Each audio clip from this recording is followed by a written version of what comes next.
presented by Agriculture Classes Morena. Please subscribe my channel पशुपालन chapter 15 dairy उत्पादों का विपणन।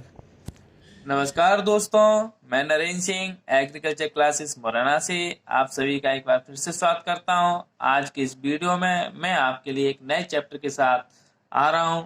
आज मैं आपको पशुपालन के ऑब्जेक्टिव प्रश्न पढ़ाने वाला हूं और हम अगला जो चैप्टर पढ़ने वाले हैं वो है हमारा चैप्टर नंबर 15। चैप्टर नंबर 15 में हम पढ़ेंगे डेयरी उत्पादों का विपणन।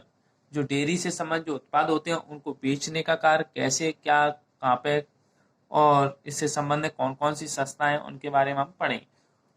और ये जो हमारा चैप्टर है ये हमारा 3 नंबर का आता है। कितने अंक का आता है? 3 अंक का आता है। तो सबसे पहला प्रश्न है मेरा, राष्ट्रीय डेयरी विकास बोर्ड की स्थापना कब हुई थी? तो जो राष्ट्रीय डेयरी विकास बोर्ड है उसकी स्थापना सन 1965 में हुई थी। कब हुई थी? 1965 में हुई थी। अब ये जो एनडीडी भी लिखा है हमारा यहाँ पे, कभी कभी प्रश्न क्या पूछ लिया जाता है, नेशनल, एन का मतलब नेशनल, डी का मतलब डेयरी, फिर डी है तो डेवलपमेंट और बी का मतलब बोर्ड, यानी नेशनल डेयरी डेवलपमेंट बोर्ड की स्थापना कब हुई थी? तो एनडीडीबी की स्थापना भी 1965 में हुई थी। ठीक है, राष्ट्रीय डेयरी विकास बोर्ड का इंग्लिश नेम क्या होता है? National dairy development board. तो आप फुल फॉर्म भी आपको मिल गई कि एनडीडीबी का पूरा नाम क्या है, तो नेशनल डेयरी डेवलपमेंट बोर्ड। ठीक है, दूसरा पॉइंट है मेरा, दूध की कीमत का निर्धारण किसके आधार पर किया जाता है? तो जो दूध हम बेचते हैं, आप लोगों ने देखा होगा डेयरियों पर अगर हम दूध देते हैं तो जो दूध की कीमत का निर्धारण होता है वो बसा के परसेंटेज के आधार पर किया जाता है। बसा में की अच्छी परसेंटेज होने पर उसका अच्छे पैसे मिलेंगे और बसा अगर कम होगी दूध में तो कम पैसे मिलेंगे। तीसरा पॉइंट है, राष्ट्रीय कृषि विपणन की स्थापना कब हुई थी? राष्ट्र में कृषि यानी खेतीबाड़ी से संबंधित जो चीजों के बेचने का कार्य कब से स्टार्ट हुआ था? विपणन की स्थापना कब हुई थी? यानी एक राष्ट्रीय कृषि विपणन एक संस्था है, इसकी स्थापना कब हुई थी? तो इस संस्था की स्थापना 1988 में हुई थी। कब हुई थी? 1988 में हुई थी। अगला प्रश्न है, केंद्रीय भैंस अनुसंधान संस्थान की स्थापना कब हुई थी और कहाँ हुई थी? तो जो केंद्रीय भैंस अनुसंधान संस्थान है उसकी स्थापना हिसार हरियाणा में। कहाँ हुई थी? हिसार हरियाणा में। कब हुई थी? 1985 में हुई थी। अगला प्रश्न है, तो केंद्रीय भैंस अनुसंधान संस्थान की स्थापना कब हुई थी? 1985 में, हिसार हरियाणा में। इंपोर्टेंट पॉइंट है। अगला प्रश्न है, दुग्ध मंडल में कितने सदस्य होते हैं? तो जो दुग्ध मंडल होता है उसमें कितने सदस्य होते हैं? 13 सदस्य होते हैं। अगला प्रश्न, पाश्चुरीकृत दूध को कितने डिग्री सेल्सियस तापक्रम पर भंडारित करना चाहिए? अगर आपने दूध को पाश्चुरीकरण कर लिया है तो उसको आप कितने डिग्री सेल्सियस तापक्रम पर भंडारित करेंगे? तो हमें ऐसे दूध को 4 डिग्री सेल्सियस तापक्रम पर क्या करना चाहिए? भंडारित करना चाहिए। अगला प्रश्न है, राष्ट्रीय सहकारिता विकास निगम की स्थापना कब हुई थी? तो राष्ट्रीय सहकारिता विकास निगम की स्थापना 1962 में हुई थी। अगला प्रश्न है, ऑपरेशन फ्लड या डेयरी विकास दुग्ध से संबंधित है? यानी ऑपरेशन फ्लड या डेयरी विकास किससे संबंधित है? ऑपरेशन फ्लड डेयरी विकास या दुग्ध से संबंधित है। ठीक है, तो जो ऑपरेशन फ्लड है वो किससे संबंधित है? तो डेयरी के विकास से या दूध से संबंधित है। और इसकी स्थापना कब हुई थी? तो इसकी स्थापना 1974 में हुई थी। ऑपरेशन फ्लड की स्थापना कब हुई थी? 1974 में। अगला प्रश्न है, राष्ट्रीय दुग्ध अनुसंधान संस्थान, राष्ट्रीय दुग्ध अनुसंधान संस्थान कहाँ स्थित है? तो जो राष्ट्रीय दुग्ध अनुसंधान संस्थान है वो करनाल हरियाणा में स्थित है। कहाँ पे स्थित है? करनाल हरियाणा। और इसको हम एनडीआरआई के नाम से भी जानते हैं। एनडीआरआई का मतलब है नेशनल डेयरी रिसर्च इंस्टीट्यूट, यानी राष्ट्रीय दुग्ध अनुसंधान संस्थान, नेशनल डेयरी रिसर्च इंस्टीट्यूट। और ये इसकी स्थापना कहाँ हुई थी? तो करनाल हरियाणा में इसकी स्थापना हुई थी। अगला पॉइंट है, अमूल। अमूल का पूरा नाम, अमूल के बहुत सारे प्रोडक्ट आते हैं, तो अमूल का जो पूरा नाम है वो क्या है? तो अमूल का पूरा नाम है आनंद। ए मतलब आनंद, एम मतलब मिल्क, यू मतलब यूनियन और एल मतलब लिमिटेड। यानी आनंद मिल्क यूनियन लिमिटेड, और जो कहाँ स्थित है, जिसका जो मेन ब्रांच है वो गुजरात में स्थित है। अगला है श्वेत क्रांति के जनक कौन थे?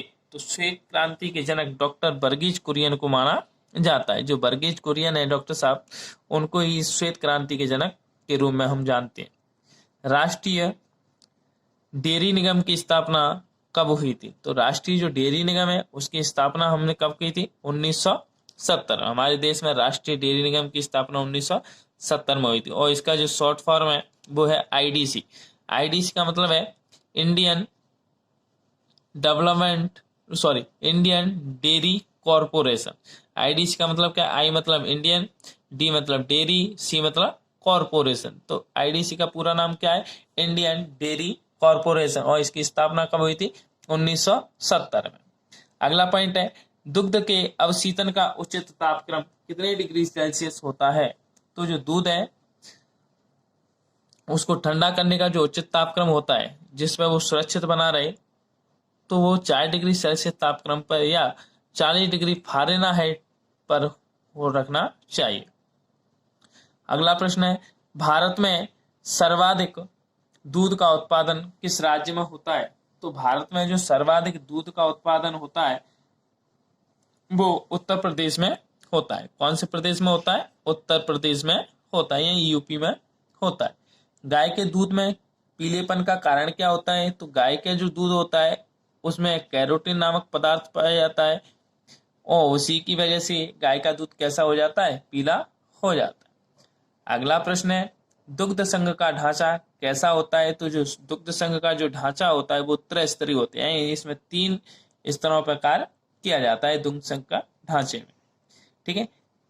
अगला है सहकारिता अधिनियम कब लागू हुआ था? तो सहकारिता का जो अधिनियम है वो 1965 में लागू हुआ था। तो सहकारिता का अधिनियम कब लागू हुआ था?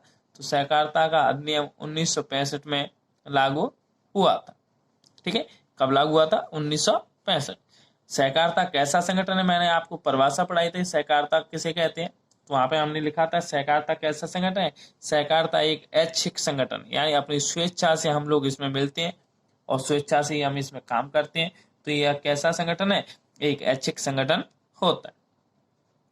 निर्जमीकरण करने से डेयरी उत्पादों के भंडारण की अवधि बढ़ जाती। अब प्रश्न आएगा कि भाई निर्जमीकरण करने से डेयरी उत्पादों के भंडारण की अवधि बढ़ जाती है? सत्यासत्य में प्रश्न पूछा जा सकता है। ठीक है।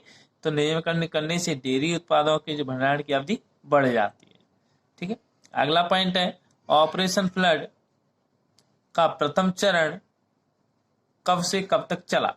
तो जो ऑपरेशन फ्लड का प्रथम चरण है वो 1970 से 1981 तक चला था, और ये लगभग 10 साल तक ये रहता है जो प्रथम चरण था।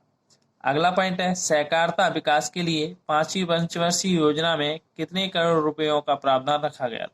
तो जो सहकारिता विकास के लिए 5वीं पंचवर्षीय योजना में 314 करोड़, कितने करोड़ रुपए? 314 करोड़ रुपयों का प्रावधान रखा गया था।